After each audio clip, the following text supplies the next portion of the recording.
Wa waktu sholatil aidi ma baina tulu'i syamsi wa zawaliha. Ai az-zamanu alladzi baina dzalik.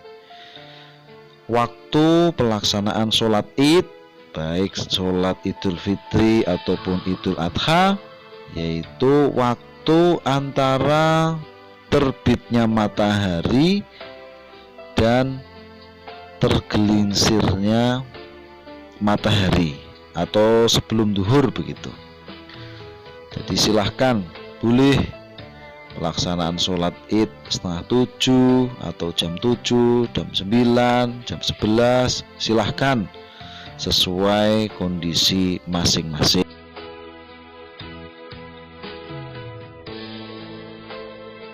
Wahya ay sholatul Idi rok'atani ay bil ijma'i. Sholat Id baik sholat Idul Fitri ataupun Idul Adha, jumlah rokaatnya yaitu 2 rokaat sesuai dengan ijma'ul ulama. Baik sholat Id tersebut dilakukan dengan berjamaah ataupun secara munfarid.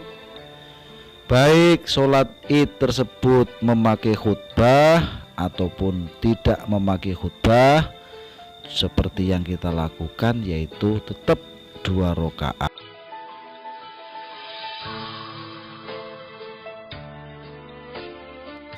Wahya kasairi sholawati fil arkani wasyuruti wassunani.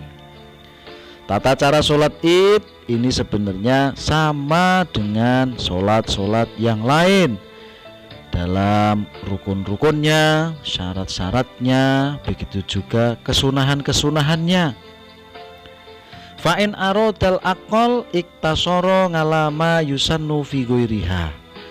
Maka ketika kita menghendaki sholat Id sederhana, minimalnya yaitu ketika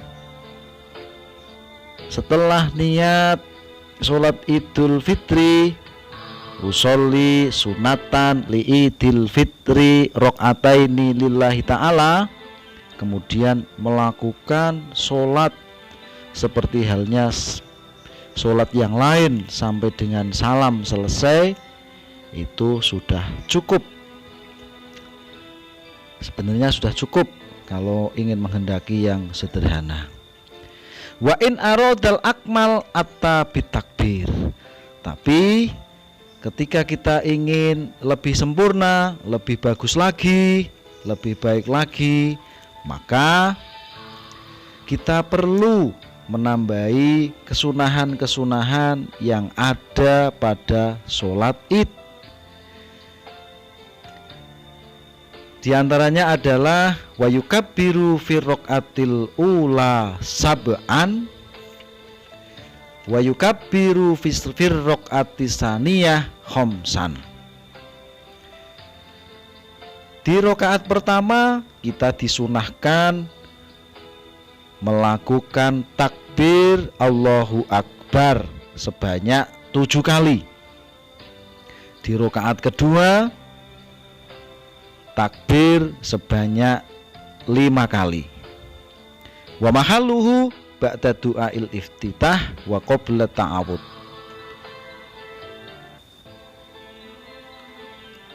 Takbir tersebut dilakukan setelah membaca doa iftitah dan sebelum membaca ta'awud atau membaca al-fatihah. Kalau di rakaat kedua berarti dilakukan sebelum membaca surat al-fatihah. Wa hadza takbir minal hayati. Takbir-takbir ini termasuk sunnah hayat, bukan wajib, bukan harus dilakukan, tapi sunnah hayat. Falau tarokahu lam yasjud lisahwi. Maka ketika kita tidak melakukan takbir ini, lam yasjud lisahwi, maka kita tidak perlu mengganti sujud sahwi nantinya. Wa ingkana tarkuhu makruhan, meskipun sebenarnya ketika kita tidak melakukan takbir ini hukumnya makruh. Walau tarokahu al imam walau amdan, dan seandainya imam tidak melakukan takbir karena lupa atau bahkan sengaja tidak memakai takbir, la ya'ti bihil makmum, maka bagi makmum tidak perlu takbir sendiri, tidak perlu melakukan itu. Ikuti saja apa yang dilakukan imam dalam hal ini. Ketika imam memakai takbir, makmum memakai takbir. Ketika imam tidak memakai takbir, makmum juga tidak perlu memakai takbir. Begitu. Wal faslu baina kulli takbirataini biqadri ayatin mu'tadilatin yuhalilu wa yukabbiru wa yumajjidu wa yusinu bidzalik subhanallah walhamdulillah wa la ilaha illallah wallahu akbar.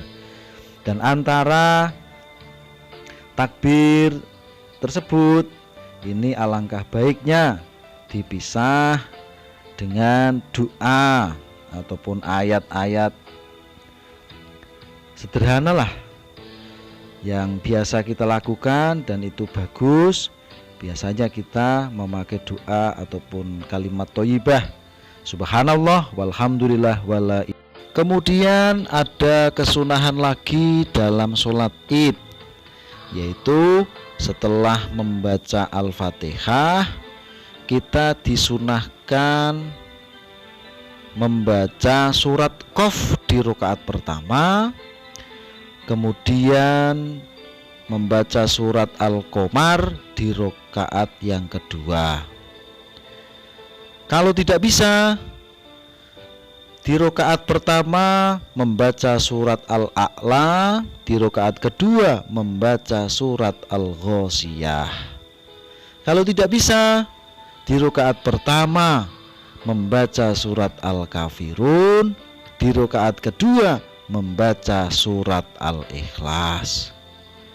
Kesunahan membaca surat ini bagi imam atau bagi munfarid, orang yang sholat sendiri, dan juga bagi makmum yang tidak bisa mendengarkan imam, yang tidak bisa mendengarkan bacaan imam.